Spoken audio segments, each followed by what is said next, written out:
93 FM. 93 Radio. Bonjour. Lorsque nous disons souvent que Maurice Kamto est le principal opposant au Cameroun et qu'en tant que tel, toutes les forces soucieuses d'une mutualisation des énergies de l'opposition doivent s'aligner derrière lui, certains croient que nous le disons par émotion ou par affection. En effet, nous n'avons pas besoin de l'aimer ou d'être proche de lui pour le reconnaître. Lorsque nous le disons, certains qui ne connaissent absolument rien de la notion des rapports de force politique vous disent qu'il ne vaut rien devant des leaders dont les partis disposent d'au moins un élu. Ils ne savent pas qu'il existe l'opposition parlementaire et l'opposition non parlementaire, l'opposition institutionnelle et l'opposition non institutionnelle. Ils ne savent pas qu'il y a une différence entre le pouvoir apparent et le pouvoir effectif. Le parti de John Frundi ne disposait pas d'élu en 92, mais il aurait été complètement absurde de dire à cette époque que le principal opposant au régime de 82, c'est le leader de l'UNDP qui avait pourtant 68 députés. En 2022, lors d'un face-à-face télévisé sur une chaîne qui a pignon sur rue à Yaoundé, nous affirmions que lorsque Kamto tousse, toute la République éternue. C'était sans orgueil ni vantardise. À l'époque, nous traduisions juste en paroles une réalité implacable. Au fil des années, cette vérité est restée inébranlable. Maurice Kamto est resté l'opposant le plus en vue, le plus redouté. Lorsque nous le disons, ce n'est pas dans l'intention de mépriser les efforts des autres leaders de l'opposition. Nous ne l'encourageons non plus à se livrer à un pédantisme des empereurs orgueilleux. Nous rappelons cela juste pour présenter aux forces du changement, soucieuses d'une mutualisation des énergies de l'opposition, qui, de notre point de vue, doit être le porte-étendard du fait de sa meilleure position dans le ranking des challengers du patron des gens du RDPC. Lorsque Kamto tousse, toute la République éternue. Cela s'est encore confirmé ces derniers mois. Pendant plus de 4 mois, le Cameroun a vibré au rythme du mandat impératif. Même les professeurs et recteurs les plus rigoureux sont venus hypothéquer leur dignité et leur honneur académique et scientifique dans ce débat. Le genre que les étonnes disent qu'un grand mange le coq avec les mains. On a vu des recteurs manger le coq avec les mains, et ce en mondovision. Tous les plateaux du dimanche étaient pris en otage par ce débat qui n'avait pour cible que Maurice Kamto.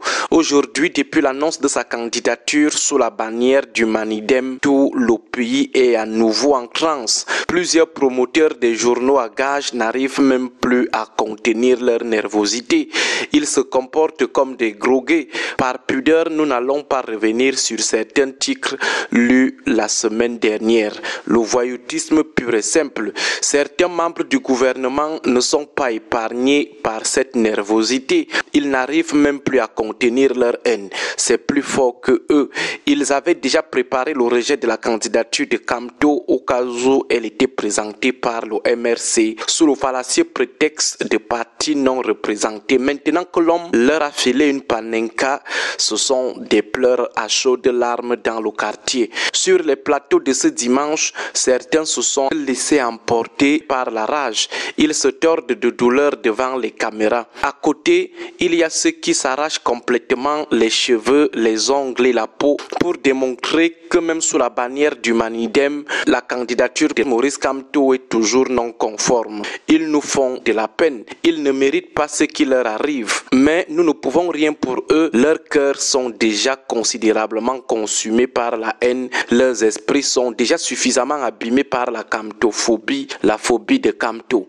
Du coup, ils confondent leurs rêves, leurs souhaits, leurs désirs à la réalité, qui est d'ailleurs implacable. Ce qui est étonnant, c'est que ce sont les mêmes gens qui conseillaient à Maurice Kamto de se faire investir par un parti parmi les 18 que le régime lui-même avait présenté comme parti éligible à présenter un candidat.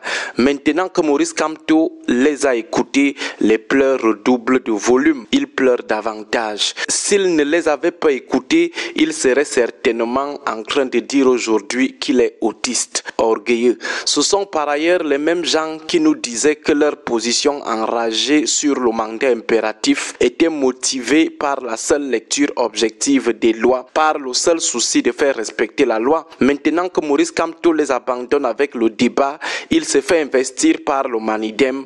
La rage augmente toujours.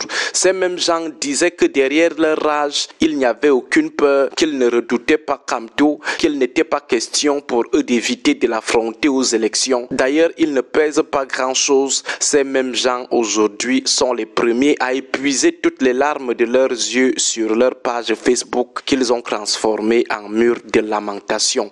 Ils crient de douleur sur les plateaux de télévision. Comme nous l'avons dit vendredi dernier, Maurice Kamto risque de donner trop de boulot aux psychiatres, aux psychologues ces 3 prochains mois. Bon début de semaine à tous. 93